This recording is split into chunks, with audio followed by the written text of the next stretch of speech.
Heaven's California.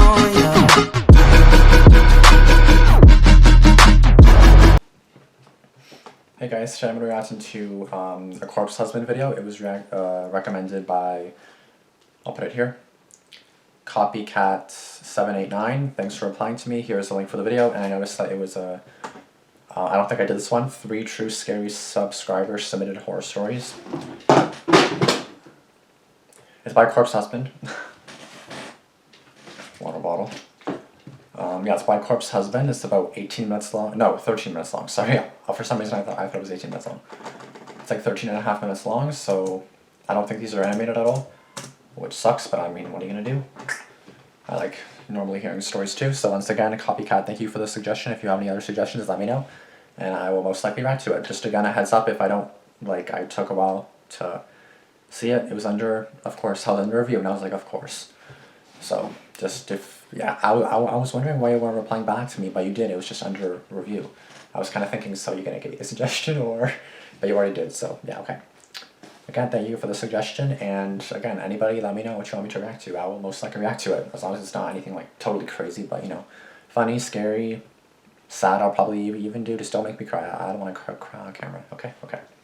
Let's go. A little bit of context as to what made this story absolutely terrifying for me. I was 11. And at the time we lived in Florida. Life was kind of what you expect for Florida. It rained a lot and was almost tropical. I absolutely loved it there, and I loved rain as a child, not playing in it, just watching and listening to it. Whenever there was a massive thunderstorm, we would typically see a damaged fuse box or one that was absolutely burnt to a crisp. Wow. And our power would be out for long periods of time. The longest being 2 weeks. What? We didn't usually mind it much. The only thing that was bad was that there was no TV. It No was kind of oven, no food? Hello, every what do you... time there was a thunderstorm of even moderate size that the power would go out. Our power never goes out during the thunderstorms. graveyard shift at the hospital, meaning usually from 9 p.m. to 7 a.m. Oh, fuck that. He was usually around when the storms happened, so he would check the fuse box so that my mom wouldn't have to go into the rain. Now, on to the story. Okay. I believe it was a Tuesday, if not a Monday. It was fairly early into the night, around 8 o'clock. It was slow, as Tuesdays usually are, and we didn't do anything that day. We all just hung out at home and did whatever. Yep. A thunderstorm was rolling in quickly, and it had hit just about 20 minutes later. I love thunderstorms, Late-night to be honest. thunderstorms aren't something that seem to happen often, but it happened. It hung around like storms usually do. It started off as expected, with lightning striking our house, or at least the fuse box, and the power went out. My dad was getting ready for work, and after a couple of minutes, went to check it out. What happened next is absolutely indescribable. My dad was out there longer than normal, longer than expected. Now, my dad is an enormous dude, and he was then, too. So seeing him come in the house frantically and scared for his life astonished me. He came in and tried to tell my mom quietly and calmly that the box had been cut. I had overheard this conversation, and I didn't understand why this freaked my dad out so much.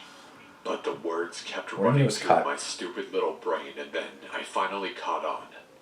My stomach almost dropped as I finally understood that one word. Cut. The box had been cut, tampered with. Yeah. It wasn't even burnt this time, so we must have mistaken us being hit with lightning. Needless to say, someone else he hit it, didn't but it go to wasn't work that night.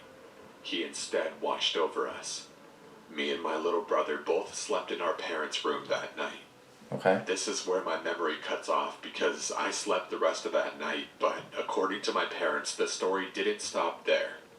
Our landline rang, and an unknown voice came over saying he would slit my throat and hang me off of our porch for everyone to see. What? My parents both say that he then let out the most terrifying, stomach-churning laugh that will scar them for life. Oh my We then god, called what the police. hell?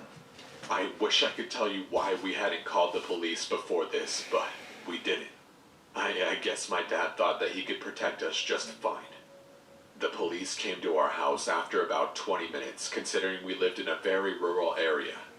Not many in Florida, but they Fudge off, exist. you stupid ads. The only trace the guy left behind were muddy footprints.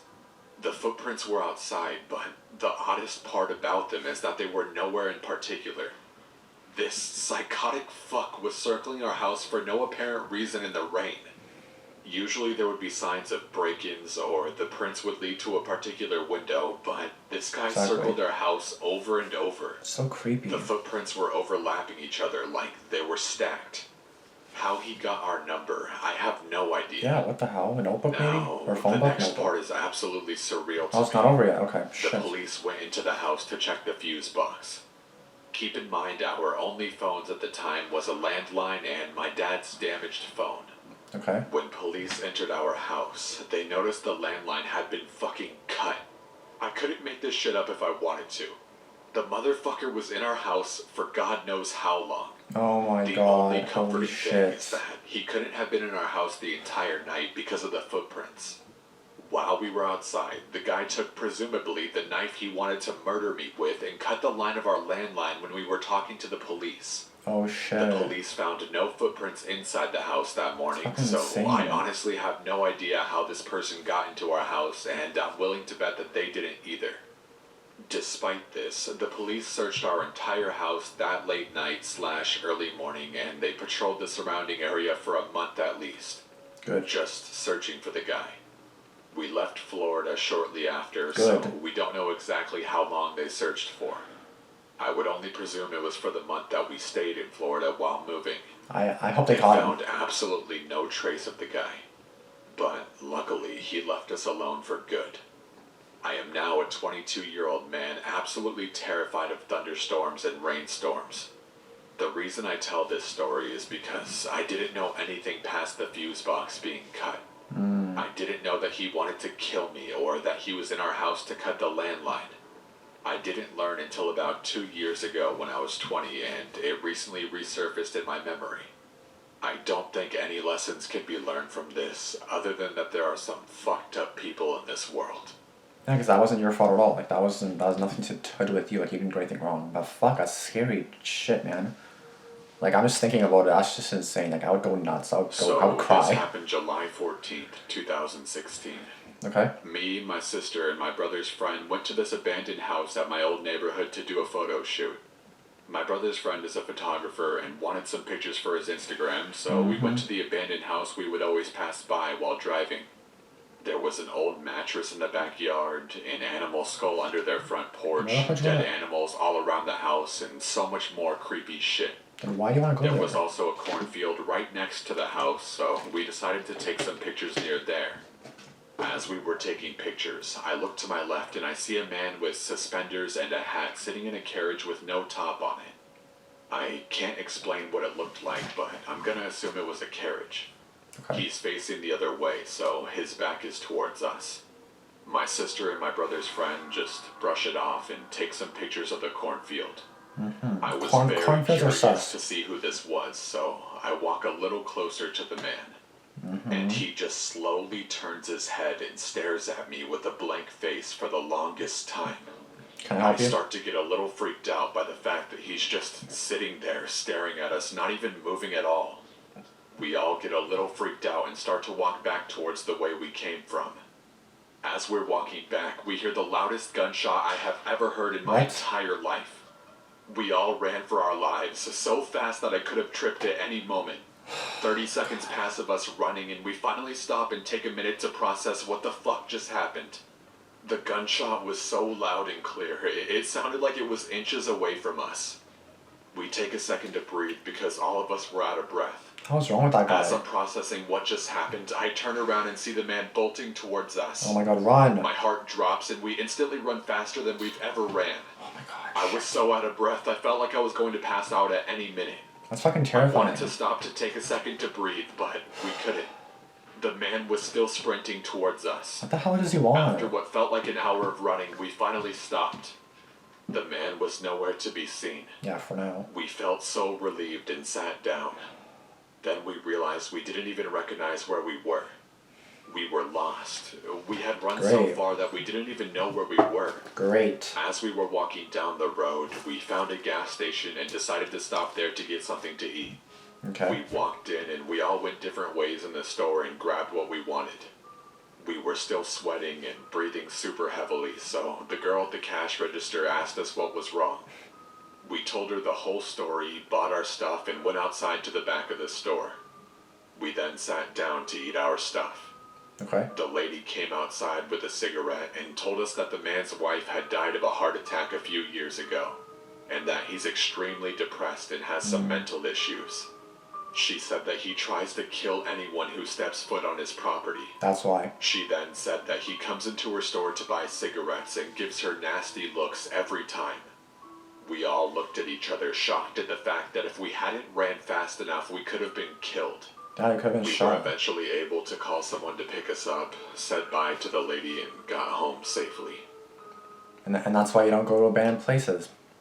Because abandoned my ass, it's not even abandoned. Someone's gonna kill you or something. Like, frig, man. I Shit's live in a insane. more rural area in New Jersey, surrounded by farms. Of course, that's At even the time, I susser. was a 15-year-old girl in her Sus. second year of high school. Sus. There, I was a member of our school's debate team. Kinda Once a sus. year, we would have themed debate events where other schools come to our school during the weekend. Well, I was chosen to wear a costume, which was a I'm not going medieval to school on the dress. weekend. Okay. My dad was going to bring me to school, but we stopped at a gas station for something to eat for breakfast. Okay. While we were waiting in line, I saw a man getting out of an old green pickup truck and come inside. He had a long, straggly white beard and wore a trucker hat that said Hoyt. He Hoyt? grabbed a snack and stood behind us in line. That was Hoyt. I didn't think anything of it until I heard him whisper close to my ear, "I like your hair. Oh. It smells pretty." My dad didn't hear him, but just turned around, giving a simple nod to him while I stared forward, extremely creeped out by what I just heard. It was then that I told my dad what I heard. He didn't think anything of it until we saw the guy inside almost glaring straight at us in the car. We left, and I kind of just pushed the whole thing to the back of my mind. That's scary. This was until a few weeks later. I was waiting for the bus to school, not even thinking about the event that happened before. Suddenly, slowly driving by the house, was a rusted green pickup truck. And before it sped away, the window rolled down a bit and I spotted the word Hoyt on the man's hat. How Crap. the man found out where we lived, I have absolutely no idea. I was about to run inside, but the bus came a few moments after. So I went to school, almost in tears. The Shit. rest of the school year passed without another sighting of him, and I was happy for summer vacation to begin. The last day of school, I had the choice of going out or staying home to watch the dogs. Wanting to relax, I stayed home with the 3 dogs. They were running outside while I was playing my Xbox 360. I really didn't want to deal with them inside since they were always so energetic. It was about 9 p.m. when my dog, Rocky, began barking aggressively, followed by the other 2 dogs. I was guy's about there. to step out, but I stopped myself and looked out the door. Doing that was probably the smartest thing I ever did because at the gate was the all too familiar white beard and the hat with Hoyt clearly printed on it. The dogs were jumping at the fence and snapping at the man, stopping him from opening the gate. I locked the door, beginning to cry. I was afraid of what the guy could do to our dogs, but I knew I had to call the cops first. Yeah, you It do took that them first. about 5 minutes to get to the house, but Not too by the bad. time they were there, the man was gone. Fucking I hate gave that my happens. report as they contacted my parents and searched the yard. I became sick to my stomach when they reported to me and my parents that they found a roll of duct tape and a pocket knife at the back gate. I still think about what could have happened if the dogs weren't outside to warn me about the man. That would be The terrifying. So you man go outside never and then returned and was never caught. shit. After that incident, I'm now a college student in Florida in my Okay. junior year. Awesome. Good job. Our school security always drives around the apartment, keeping an eye out for anything suspicious. Very good. However, even after about half a decade and 1,000 miles distance, I still get nervous whenever I'm here alone. I mean, fair Thinking enough. that once again, I'll see the white beard and that all too familiar Hoyt hat. Wait, does anybody know what a Hoyt is? Because I don't know what the hell that is. Alright, that's it. Okay, that was a good video again, so another very good suggestion. I'm liking all these suggestions, guys. Thank you. Okay, so The last one's just sus. Like, how the hell do you not think anything of that? Like, no one's just gonna go, I like your hair. Smells good. Like, who does that? Like, who? You don't even know the person. And I'm assuming she was a little girl, right? I think, I'm not too sure. Or wait, was it a guy or a girl? I don't fucking know. But from what I know, that was a girl, and then the guy was like, I like your hair. I'm assuming it was a girl. I was like, I like your hair. It smells pretty. I'm assuming that's a girl. But that's sus either way, and the dad should have, took note of that or something, or at least, like said something. Just creepy. And the fact that he like watches you leave, that's just sus altogether. Like sus, man. Like just that's all sus. Like all I can really say is be careful. Like there's some fucked up people out there, and these stories have shown me that. So like no one's really safe, to be honest. Like you don't even know who the hell's who anymore. You don't know what people's intentions are. Like you can easily have an idea if they kind of say, I like your hair. Like, you know what I mean? Like that's obviously gonna be an indication of what they want or what they're capable of or what they want to do to you. All I can say is be careful and just be aware of what's going on, you know what I mean? Like, try not to be home alone. If you live alone, God, give all the luck to you, because shit, man, just lock your doors, lock your windows. Because I swear, a lot of stories, like these stories actually did not have that from what I know, but like doors being unlocked, that's your own stupidity. Freaking the window being unlocked, no curtains, like what are you doing? Like how the hell do you not have a curtain? You know, oh, it's still really outside. It's a lot darker than it looks like, but yeah. Than it looks like through the camera, but yeah, like it's like 7:42. I don't know about you guys, but it's nice to know that it's like 7:42 and it's like still light outside. That's actually nice to know. But yeah, again, thank you for the suggestion. All I can say is stay safe, especially with the whole COVID-19 thing going around. Stay inside, stay indoors as much as you can, as much as possible, and try to go out there for a walk or something, or around the block. I don't know, do something if you can, or we'll walk around your house. That's what I do, but I go for walks outside too. But yeah. Just stay safe for the COVID-19 and for not COVID-19, just in general, because you never know. Especially that first story had me like terrified. Like I'm just like, who the hell are you anyway? What the hell do you want? Like you know what I mean? It's just scary to know that like something is in your house. You don't even know. They're cutting your phone line because you're calling the cops. Like that's terrifying. That's like literally a horror story come true. Like that's like a horror movie come to life. That's scary shit, man. I'm just gonna. Like, I don't know how the hell I used to watch these whole horror stories. Like, I'm just gonna be scared. Like, I'm surprised I don't have nightmares because of these. I think because I've been doing these reactions for like a year now or more, I'm just probably used to it now, but yeah. Anyway, guys, again, as always, if you have any other reactions or suggestions, let me know in the comments below. And again, bear with me if I take a while, you know why. I've said it numerous times now, so you guys should know. Yeah, thank you guys for watching. Like, comment, subscribe. I'll see you guys next video. Peace out.